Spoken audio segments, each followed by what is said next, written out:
میں تمہیں ایک اچھا ترقی یافتہ معاشرہ دوں گا۔ ثنا نے اپنے مضمون میں لکھا کہ آج ہمارا معاشرہ انتہائی انحطاط کا شکار ہے۔ معاشرے میں بہت سی برائیاں جنم لے چکی ہیں۔ نوجوانوں کو بروقت نوکری نہ ملنے کی وجہ سے وہ اپنا وقت بیکار گزار دیتے ہیں اور حقیقی منزل سے کوسوں دور چلے جاتے ہیں۔ دن بدن بے روزگاری میں اضافہ کی وجہ سے ملک کی ترقی بھی ممکن نہیں ہے، اس لیے معاشرہ ابتری کی جانب گامزن ہے۔ جب تعلیم یافتہ نوجوانوں کو روزگار نہ ملے گا تو رشوت اور سفارش کا بول بالا ہوگا۔ تاہم اگر قلم کار چاہیں تو بگڑی قوم کی سوچ بدل سکتے ہیں۔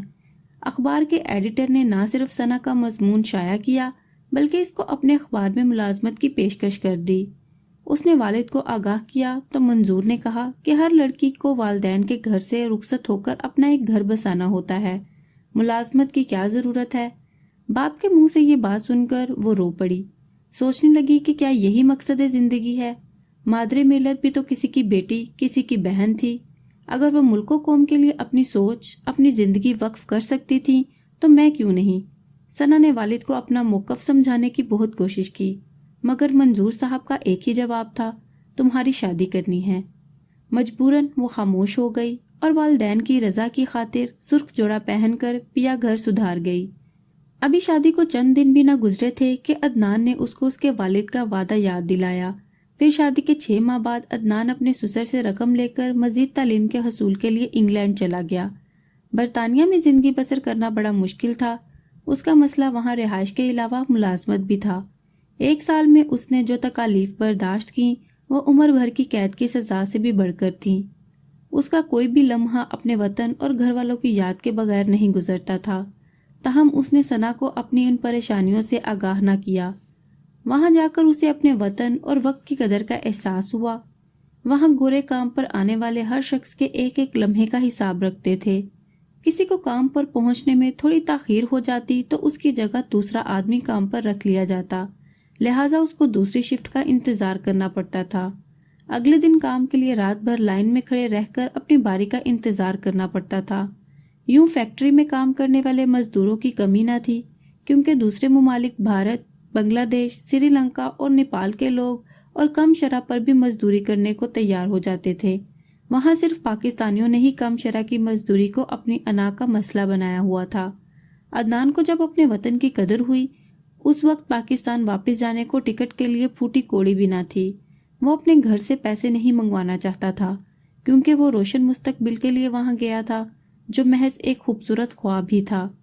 کوئی مستقل رہائش نہ ہونے کی وجہ سے اپنے گھر کی خیریت بر وقت معلوم نہ کر پاتا تھا۔ جس ماہ 4 پیسے جمع ہو جاتے وہ فون کر لیتا اور گھر والوں سے بات کر کے اپنے دل کا بوجھ ہلکا کر لیتا۔ آج بہت دن کے بعد عدنان نے فون پر ثنا سے بات کی تھی۔ اس نے جب بیٹا ہونے کی خوشخبری سنی تو دور دیس رہنے پر اس کی آنکھوں سے آنسو امڑ آئے۔ وہ اپنی بے بسی کا ثنا سے اظہار نہ کر سکا اور فون بند کر کے اپنی رہائش گاہ میں چلا گیا۔ وہ اپنے بیٹے کے خیالوں میں کھو گیا۔ نیند آنکھوں سے کوسوں دور تھی۔ وطن واپسی جانے کی کوئی ترکیب سمجھ میں نہ آتی تھی۔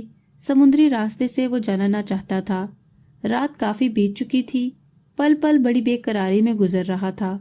وقت گزارنے کے لیے ٹی وی کا سہارا لیا۔ جو ہی آن کیا خبر چل رہی تھی کہ بم دھماکوں کے ذریعے 2 ریل گاڑیوں کو نشانہ بنایا گیا ہے۔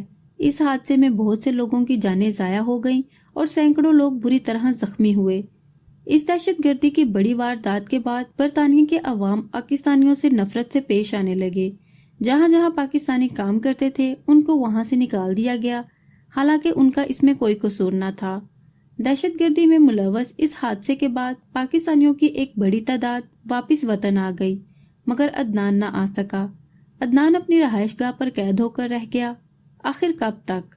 ایک دن وہ اپنی رہائش سے کام کے لیے نکلا تو پولیس کی ایک گاڑی اس کے پاس آ کر رکی اور کچھ بتائے بغیر اس کو دبوچ کر گاڑی میں لے کر کسی نامعلوم جگہ پہنچا دیا گیا۔ اس طرح اور کئی پاکستانیوں کو قید کر لیا گیا تھا۔ پھر ان کو اذیت بھرے تفتیشی مراحل سے گزرنا پڑا۔ اس بڑے حادثے کی خبر سنتے ہی ثنا اور اس کے والد نے عدنان سے رابطہ کرنے کی بہت کوشش کی، مگر ناکام رہے۔ ایک دن منظور داماد کی تصاویر اور اس کے پاسپورٹ کی فوٹو کاپی لے کر اسلام آباد میں برطانوی سفارت خانے گئے کہ شاید کچھ معلوم ہو سکے، مگر وہاں سے بھی کچھ معلوم نہ ہو سکا اور نہ ہی بعد میں ایمبیسی والوں نے کوئی خبر دی۔ عدنان کے والدین بھی کم پریشان نہیں تھے۔ ثنا اور اس کے گھر والوں کو شک گزرا کہیں وہ ان ٹرینوں کے سانحے میں جاں بحق نہ ہو گیا ہو جہاں اور سینکڑوں سفر کرنے والے جاں بحق ہوئے تھے۔ ثنا کے لیے عدنان کی جدائی برداشت کرنا بہت مشکل ہو گیا تھا، مگر سوائے صبر کے چارہ کیا تھا؟ ثنا کے پاس جینے کے لیے بس یادیں تھیں۔ اس کا پیارا بیٹا پاس تھا جس کے سہارے دن گزر رہے تھے۔ تنہائی سے نجات کے لیے وہ مضامین لکھتی رہتی تھی۔ ایڈیٹر نے ایک بار پھر رابطہ کیا اور ملازمت کی آفر کی۔ اس بار اس نے یہ پیشکش قبول کر لی۔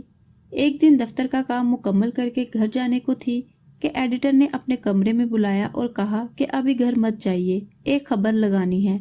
یہ برطانیہ میں ہوئے بم دھماکوں سے متعلق ہے جو 8 سال قبل ہوئے تھے، اور اس میں کچھ ممالک کے لوگوں کو شامل تفتیش کیا گیا ہے۔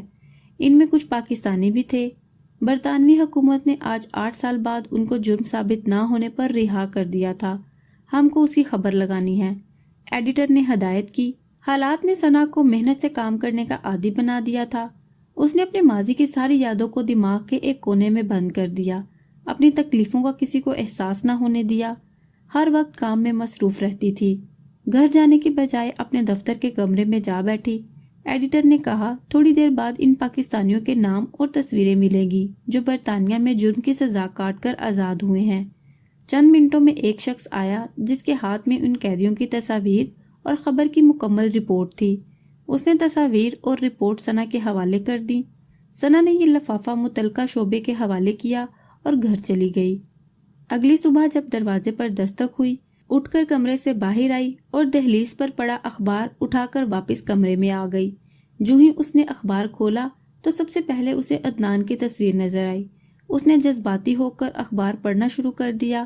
ان لوگوں کے بارے میں لکھا گیا تھا جنہوں نے شک کی بنا پر ایک طویل عرصہ عقوبت خانوں میں کاٹا اور ناحق شرمناک الزامات کا سامنا کرنا پڑا جن کا حقیقت سے کوئی تعلق نہ تھا۔ بالآخر عدم ثبوت پر وہ باعزت بری ہو کر ہمیشہ کے لیے اپنی پاک سرزمین پر جا کر اس کی مٹی کو چومنا چاہتے تھے۔ سب پڑھ کر ثنا بے قرار ہو گئی۔ عدنان کے انتظار میں اب ایک ایک لمحہ کاٹنا دشوار تھا، مگر دفتر جانا بھی ضروری تھا۔ دفتر پہنچ کر اس نے ایڈیٹر اور کارکنان کو عدنان کی تصویر اور رہائی کی خبر سنائی۔ چند دوسرے ممالک کے اخبارات اور اعلیٰ شخصیات سے رابطہ کر کے خبر کی تصدیق کی۔ اس کے بعد ایک بڑا پہاڑ اس کے سر سے اتر گیا۔ اب عدنان کا انتظار تھا۔ جس دن عدنان نے آنا تھا وہ اس دن اپنے بیٹے محب اور والد کے ہمراہ ایئرپورٹ گئی۔ بہت سے لوگ اپنے عزیز و اقارب کے منتظر تھے۔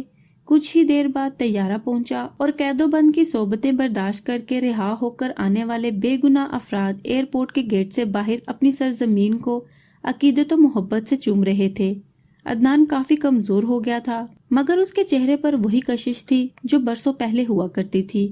عدنان کی آنکھوں سے آنسو بہہ نکلے۔ ثنا اس کو زندہ سلامت سامنے دیکھ کر بہت خوش تھی۔ اگلے روز اس کے منہ سے ساری کہانی سن کر ثنا کی روح کانپ اٹھی۔ اس نے فیصلہ کیا کہ وہ وہاں کی اعلیٰ عدالتوں سے ضرور انصاف مانگے گی۔ کچھ دنوں بعد عدنان کا کیس لے کر لندن روانہ ہو گئی۔ وہاں کے اخبارات اور اعلیٰ شخصیات نے ثنا کا ساتھ دیا۔ عدالت نے روزانہ کیس کی سماعت کی۔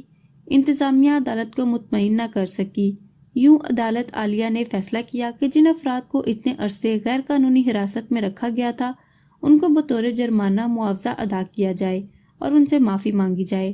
ثنا کی ہمت اور کاوش سے صرف عدنان ہی نہیں اور بھی بہت سے لوگ مستفید ہوئے جن کے ساتھ ناانصافی کی گئی تھی۔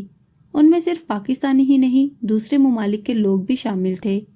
ہر جانے کے طور پر ملنے والی رقم سے ثنا اور عدنان نے مل کر اپنے لوگوں کے لیے تعلیمی ادارہ کھولا جہاں مفت تعلیم دی جاتی۔ یہ دونوں اپنے ملک کی ترقی کے لیے سرگرم ہو گئے۔ سچ ہے ایک عورت کی تعلیم پورے معاشرے کو سنوارنے کے برابر ہوتی ہے۔ دوستو آپ کیا کہتے ہیں اس بارے میں؟ کمنٹ باکس میں ضرور بتائیں۔